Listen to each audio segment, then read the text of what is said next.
ঝাড়খণ্ড বাংলা সীমান্তে চলে এসেছি।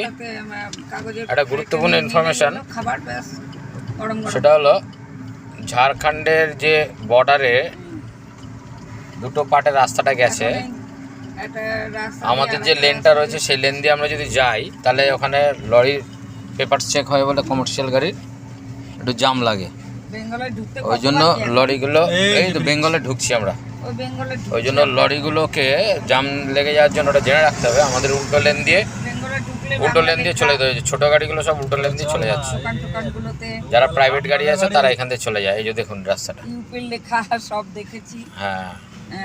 তো আমরা আর কিছু সময়ের মধ্যে আমরা প্রবেশ করবো হচ্ছে ওয়েস্ট বেঙ্গলে।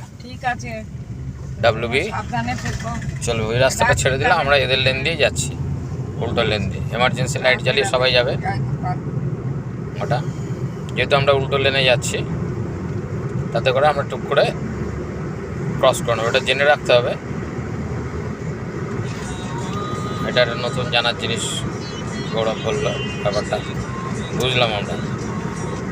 যদি কখনো জাম লাগে তাহলে ঘুরে ওখানে দাঁড়িয়ে না থেকে তাহলে এই পাশ দিয়ে আসতে হবে। এটা যাওয়ার সময় গৌরব বলছিল যে এখান দিয়ে আসতে হতে পারে, তো আমাদের ঠিক তাই হলো। এই যে দেখুন পুরো জাম, ফুল ট্রাক জাম করে দিয়েছে। তার কারণও আছে, তার কারণ তাদের কমার্শিয়াল ভেহিকলস, তাদেরকে পেপার শো করতে হয়, ওই জন্য আমরা উল্টো লেন দিয়ে এগিয়ে যাচ্ছি। তো অবশেষে আমরা বাংলায় এখন ঢুকবো।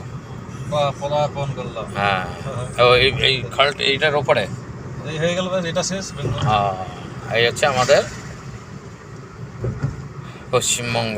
আমরা গেছিলাম পশ্চিমবঙ্গ পেরিয়ে, ঝাড়খণ্ড পেরিয়ে, বিহার পেরিয়ে আমরা ইউপির একেবারে মাথায় গিয়ে আমরা যখন 84 ক্রস প্রদক্ষিণ করলাম তখন আমরা কিন্তু রাজস্থানের মধ্যেও ঢুকেছিলাম। আর এখন সেই আবার পুনরায় আমরা আমার বাংলায় ফিরে আসলাম। দেখা যাক কটায় বাড়ি পৌঁছানো যায়। 10টা 11টার মধ্যে আশা করা যাচ্ছে, এখনও 220 কিলোমিটার মতো বাকি। আশা করা যায় আমরা পৌঁছে যাব টাইমের মধ্যে। Head west on National Highway 19.